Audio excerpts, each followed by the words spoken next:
Good morning, everyone. How is everybody today? Awake and ready. Yay. We want to thank you all for coming today on this beautiful October day. Is it warm in here? Can we get some air? Or I don't know, something. Thank you. It's always warmer up here, so that's why I want to ask. I don't want to freeze you guys. Okay. So we're going to begin with a reading from Whispers.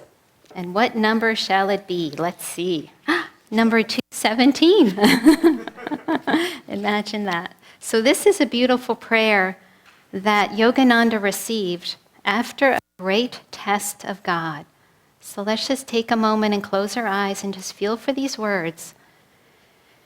In disease or in health, in success or in failure, in poverty or in prosperity, in joy or in sorrow, in disaster or in safety, in life or in death, I stand immutably, unalterably, unshakably loyal, devoted, and firmly loving Thee, my Heavenly Father, forever, forever, and forever. This beautiful prayer truly captures the essence of our topic this week. Victory demands the courage of conviction. What is this victory that we're talking about? It's the victory over Maya, the thought that we are just this body, that we are not God consciousness, that we're not all those qualities of spirit, love, joy, peace, kindness. And the courage of the conviction is the job of the devotee, of the truth seeker, to hold on to that conviction, to hold on to that thought that we are God consciousness. We are not this little body. We're not all the greatnesses that we think we have or all the weaknesses, whatever it is. But we're eternal spirit. We're eternal joy. That is the job of the devotee. And it's hard to have that courage of conviction, isn't it? Especially when we first come to the path. I've shared that I've grown up in New York City. I remember when I first moved from New York City in 1985. I was moving to California. I always had a dream to live in California, go to Hawaii, and own a red car. I don't know why, but I always had these three. So fortunately, I did all three. But I remember when I was moving, my friends in Brooklyn were saying, "Why are you moving? What is there outside of Brooklyn? How can you leave the hood?" We called it the hood. So I had one strike against me. But when I started to do yoga and somehow the word got out back on the East Coast that I was doing yoga, and a friend said, "What are you doing? Now, why are you doing this?" There was not a lot of support for it, right? And we find that in the world. The world supports us in what? Acquiring things and getting bigger things, brighter things, whatever it is. But there's very little support for that, for the search for God, for that remembrance of who we truly are. And in our reading this morning, we're reminded even Yogananda, a self-realized master, was what? He was apprehended by his family while he was trying to seek God. As a young boy, if you can, read his book called Mejda, a beautiful book about his early life. And then those first chapters in the autobiography of a yogi, it just talks about his spiritual quest. He wanted to know God, and he was just a young boy, but there he was, ridiculed and teased by his family and his friends.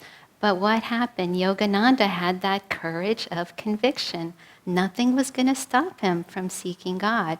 And so before Yogananda found his guru, Sri Yukteswar, he went to an ashram in Varanasi, and he was expecting to receive spiritual support there. He was hoping for it because, again, he was a spiritual seeker. But when he got there, he didn't have very much support. And they had a little meditation room up in the attic, similar to his meditation room in his attic at home in Calcutta, and that's where he first found God. So it holds a very dear place for him in his heart. And he was expecting to have this wonderful experience in this little attic room, in this ashram, and he was expecting others to support him. After all, he's in an ashram, but even there, the boys teased him. They said, "Don't try and find God too soon. Don't do that." Isn't it hard? And here we are, whether we're on the path or not. We have all these things that want to hold us back. We can fill in the blank, whatever they are. A couple of weeks I talked about when I first moved to California, I found Ananda. I was having some of my first experiences about being on a path. I tasted my first sense of what peace could be. It was short. It was only a few seconds, but I tasted something different than I had before. But what did I say? No, I had to start my career. I had to go make money. The real estate market was good at that point. I had to buy a house, right? We do this. Whatever the things are, we can fill in the blank. We can just fill it in ourselves. But our reading this morning is reminding us that this is the time. Yogananda said, the time for knowing God has come. Now is the time. And he brought us the tools. He brought us the tools of self-realization so that we can find God. There's a wonderful story of St. Teresa of Avila. For the first 30 years of her life, she had like a foot in each boat. She had one foot in the boat of the material world and the other foot in the spiritual world. And she was a beautiful woman. She had a lot of men would come and visit with her. She had a lot of suitors, and she was not only beautiful, but she was witty and just really bright. And at one point, she said, I think around the age 30, she said, I'm going to live a life of spirit, simple living, high thinking, as we always talk about. And so her mission in her life is she founded convents all throughout the world or throughout the country where she was living. And at the end of her life, she was setting out to start yet another convent. And she was elderly, and she brought some young novices with her. And there was a violent storm brewing outside, but she still went out to do this, and they were in their carriage. And the storm made the river swell, and as they're in the carriage in the river, their carriage gets knocked over, and then they find they're outside of the carriage, and their things are just flowing down the river rapidly, and then the carriage is being splintered. And Teresa finds herself on the banks, and she's praying to Jesus. She said, my Lord, why has this happened? This is a noble thing that I'm doing. And then she hears a voice, and it was Jesus. And he said, Teresa, don't worry. This is how I treat all my friends. And Teresa, ever witty, says, my Lord, no wonder you have so few. And it's like that on the spiritual path, right? Anytime we put our ego against spirit, what happens? There's battle, right? In Raja Yoga, the 5th chapter is life is a battlefield. It's a battle, isn't it? Anytime spirit wants to go up with the forces of the world, boom, what happens? We get thrown from the carriage, but it's not to negate those things. All those things that we think are important, yes, our job, our family, it's not that we give those up and say, okay, I quit my job, all that. But the reminder this morning is to bring Divine Mother into all those relationships, to go to work with Divine Mother in mind, to be with our families with Divine Mother in mind. Swami Kriyananda very strongly lived with this conviction. He was with Yogananda the last few years of Yogananda's life. And one thing that Yogananda talked a lot about was the World Brotherhood colonies, creating colonies where people can support each other in their spiritual efforts. Swami Kriyananda heard this, and this was in the late 60s. He bought land in the country in Northern California. He was trying to start community. He didn't have a lot of support. He had a lot of obstacles. The community even burned down at one point. But what did he have? He had that courage of conviction. Just like many of the saints and the masters have. He had that courage of conviction. He wasn't going to stop. And we have to be strong in our faith. These tests come to make us stronger, to make us more courageous. Let nothing disturb you, nothing affright you. Nothing changes but God. God stays constant. And when we fall, what happens? We put so much emphasis on not remembering or on falling or that. But why put emphasis on that? Put it on the rebound. I'm going to remember now, right? We practiced the energization together all week. We had a week-long Raja Yoga intensive at Laurelwood. And it was just so much fun because every morning we energized together. But we always began with a prayer. Oh, infinite spirit, recharge this body with thy cosmic energy, this mind with thy concentration, this soul with thy ever new joy. Okay, constantly reminding ourselves of that replenishment, not the lack of what we don't have again. Don't let the Maya take a hold. Oh, I can't do the energization, they're too long, or whatever it is that we do. But keep our minds on that thought of replenishment. Make a vow that from this day forward, I will be victorious. I will have the courage of conviction. There's that story of the baby lion cub who found himself separated from his mom, and he found himself in a flock of sheep. Is it flock? I think. Anyway, a flock of sheep. And he was separated, but the sheep there, they just took him on, right, as his own. Many of us know the story. And so this lion, this baby lion cub, grows up into be a big, beautiful lion, but he grew up with all these sheep. So what does he do? He goes around thinking he's a sheep, right? And then one day, this flock of sheep, they're being chased actually by a hunter lion. And this hunter lion's running after them. And then the hunter lion looks and he goes, wow, there's this big lion in the middle of this flock of sheep and he's running away from me. What is he doing? It's just like us, huh? We run away from spirit. We run towards the things of the world. And then the hunter lion finally catches up to that sheep lion and he says, what are you doing? Don't you remember who you are? Just like us, the masters come and they remind us of who we are, but we don't believe them. We don't believe them. We don't believe that we're light. We believe we're this. And so finally the sheep lion says, well, I don't know what you're talking about. So the hunter lion takes the other sheep lion, takes him to a pond, and he sticks his face in the pond so he can see his reflection. And then all of a sudden the sheep lion sees who he is. Just like us in meditation, right? When we go into meditation, we turn everything off. We still the body, we still the mind, we open the heart, and what? We experience something. And then we know, and it's just a taste sometimes, and sometimes that's all it takes, is that little taste of chocolate, that little taste of ambrosia. And we know we're something bigger, right? But we forget, and we run away. And so this topic this morning is a beautiful reminder, having the courage of conviction. Yogananda said, memorize the poem Samadhi every day. I, the little ego, watch the cosmic, or I, the cosmic sea. How quickly we forget. See?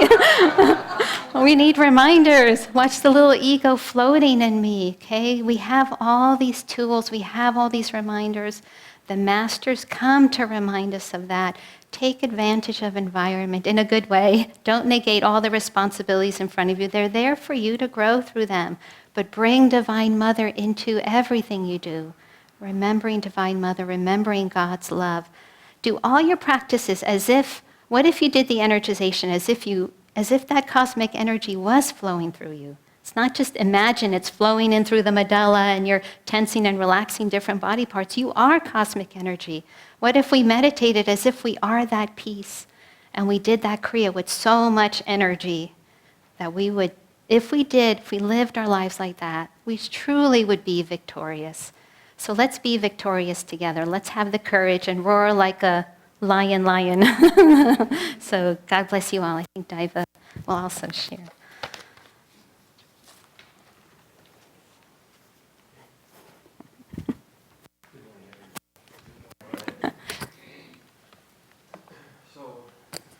Courage of conviction. Yogananda said of this world that at some point for every one of us, it becomes a cycle of anguishing monotony. By the way, speaking of groups, a herd of sheep, a pride of lions, a flock of birds. What do they call a group of Nayaswamis? A void.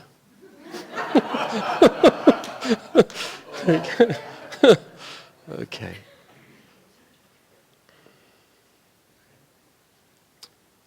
Yogananda said that an ever-increasing dynamic willpower is the soul-saving grace of mankind. That an ever-increasing dynamic willpower is the soul-saving grace of mankind. That our human will is the power that we have within us to awaken, to fulfill the purpose of our lives. I was watching for a little bit a movie last night. I'd watched it before, but I'd forgotten. I'd read the book many years before.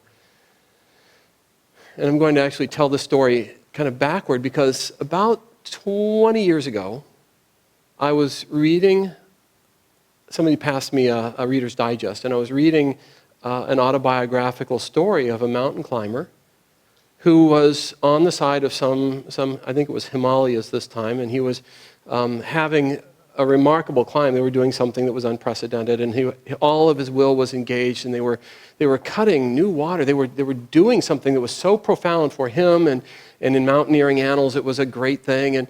And he is climbing up, and he slips, and he's roped up, but he slips, and it's so precipitous, and the last protection was clipped down so far in the wall, so far below him, that he fell in quite a distance.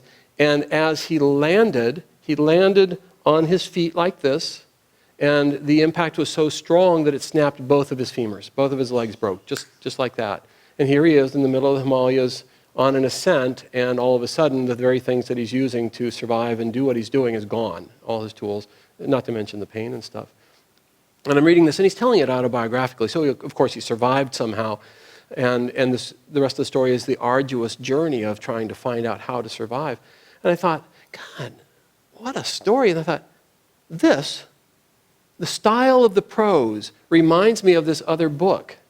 And the other book is called Touching the Void. It's one of the classics in mountaineering literature. And it was a first ascent, and to date, the only ascent of Sula Grande. And it was by two young men about in their 20s. At the peak of their powers, and they wanted to do a first ascent, and they were very good climbers, and they were confident in themselves.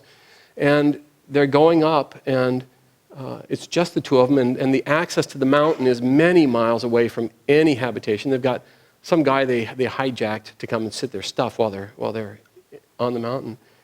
And they make it. It takes them an extra day to get up. They burn up all the fuel they were going to use to have water and stuff, and they're coming down, and it's just really becoming desperate. And they're coming down, and as they're coming down, one of the guys breaks his leg. And they're way up high on the mountain. And it's just the two of them. And he knows that the only thing his partner can do is say, I'm going to go get some help. Which would have, of course, been the impossible thing. There was no help. There was no way he would get back in time. They're in the middle of a whiteout. So instead, his partner decides to start lowering him, and they've got 300 feet of rope, and he's got 100, they tie a knot at 100 feet. He can lower him 150 feet. Then he has to unclip. The guy with the broken leg is getting just beaten as he's going down, but they're getting down the mountain. He has to unclip at 150 feet, move the knot through, and then allow him to go down the next 150 feet. So the hurt climber has to unweight for this to happen. And in the middle of the storm, in the middle of the night, in the middle of this descent, the guy with the broken leg gets lowered over a cliff, just as the other guy is hitting the 150-foot thing. He can't get him to unweight. They can't talk. They're 150 feet apart in this major storm. There's a whiteout. And after an hour and a half of holding and waiting for his friend, he finally is getting peeled off the mountain himself. He reaches over, grabs his knife, cuts the rope. He knows he's just sent his friend to a death sentence, but there's nothing else. Both of them are going to die. He cuts the rope. In the morning, he creates a snow cave. In the morning, he goes down. Again, they're 2-3 days now without any water. It's absolute desperation. And he goes down, and he sees what happened, and he sees a crevasse below. And he knows that his friend must have fallen into the crevasse. And so he goes back. He finally manages to get back to his friend. And it takes him several days to recover. Meanwhile, the guy who fell in the crevasse, broken leg and all, and it's a shattered leg. It's terrible. He lands on this little tiny bridge, 80 feet down in the crevasse. And without spending, the story's fabulous, but he finally somehow manages to, he realizes he's going to die there. He should have died already. He's kind of going, why aren't I dead, and how dare you? And he finally manages to figure out that maybe he can't climb out, so maybe if he lowers himself down, he can find another way out the crevasse. He, in fact, does. 2-3 days later, he manages to drag himself back in. And so, again, it's a story of the courage of conviction, the power of will, the determination under every circumstance to keep turning toward the light. It's a powerful, powerful read. And this second story, the first story I told you, reminded me of this. Well, then I looked it up. It was the same guy. anguishing monotony. Really? It took him 2 years and 6 operations to get that leg back, and he went back to climbing, and there it is again. Does this sound familiar to anybody? I mean, it may not be the mountains, but you're going for it, you're there in your own life, and it's robust, and you can just see the victory there, and damn, one more time. Yogananda said, it's absolutely essential that we aspire. It's absolutely essential that every part of us is engaged in our lives. But if we don't get it right side up, most of us have it upside down. We put out all this energy, all this effort, all this commitment to life, thinking that somehow, in the circumstances of that effort, we're going to get back what we want. And it always equals 0. And the masters say, all you have to do is tip it upside down. Fill up first. Fill up in the silence, in the presence of Spirit, in the presence of God. Fill up where you alone can get it, and then allow that to pour over into anything in front of you. That's the difference between a yogi and a person who's trapped in the world. And at the end of the day, the only reason they say this, the reason they tell us this is because at the end of the day, it all ends. Doesn't matter how great the story was or the aspiration was, time passes, hair falls out, hair turns gray, bodies stop working, we fall off the cliff. Something happens to bring it back to 0, and if we haven't filled up, when it collapses, there's nothing left. If we have filled up first, it doesn't matter whether we have a body or not. It doesn't matter what the end of the story is. It doesn't even matter what's happening in the midst of it. I've told the story, and just briefly I want to talk about it because we have to make this more than fantasy. We have to make this more than sitting in service and listening to somebody tell a good story. We have to make it immediate to our own reality. And if you don't practice these things when it's easy, you won't be able to practice when it's hard. But when things are contrary to how your imagination would have them be, have you filled up so that you're indifferent to, as the Gita was saying, with equal gaze, victory and failure, people who like you, people who don't, equal, you hold equally friends and foes, positive and negative, all the balancing dualities. Because you have wholeness in your heart. You don't need justification by your friends. You don't need victories to feel good about yourself. You find wholeness inside. I remember after 20 years on the path and practicing daily and getting slapped around a lot, if God loves you, if you're sincere in seeking wholeness and you're willing, God will express His love by working you over, by putting you in positions that you don't want to be in, for the very opportunity to practice feeling wholeness, because duality is there. You're going to get those anyway, but He'll give them to you deliberately at times when you can develop your strength. I got bit by a rattlesnake. I'm lying on the gurney. It turns out getting bit by a rattlesnake is potentially a death sentence. I had no idea. I was, fairly cavalier about these things. And I'm lying on the gurney, and a guy doctor walks up, says, you could lose your finger, you could lose your hand, you could lose your life. But because I had stepped into it, because instead of trying to get something from the experience of life, I had offered myself into whatever it brings, I found sincerely it didn't really matter. There was so much joy, there was so much freedom, there was so much light inside that it just had no power to cause me to door 1, door 2, or door 3, what's it going to be? It just didn't matter. There was no sense of preference. And then in that, God can just guide your life. In this case, and they even thought I was going to save the finger, but clearly, you could lose your finger, you could lose your hand, you could lose your life. 9 fingers, 10 fingers, head full of hair, balding, young, old, healthy, unhealthy. If you're filled with joy from inside, if you're filled with light from inside, it's just all the same. It's just a passing dream. And then you discover at the end of this life, nothing's changed.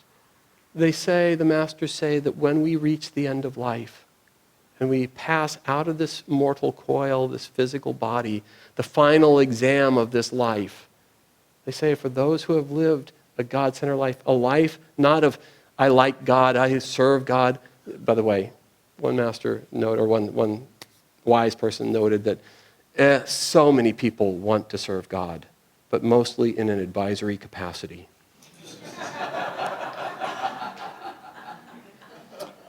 Serving God isn't telling him what we want and then going and doing it in his name. Serving God is listening for his guidance and then responding appropriately. But those who have lived a God-centered life, those who have lived in deep meditation, in the presence of that light, in the presence of that eternity, they say that when you pass and the body goes, it's like taking off a shirt or an overcoat. Nothing has changed except this weight is gone, this surface burden is gone.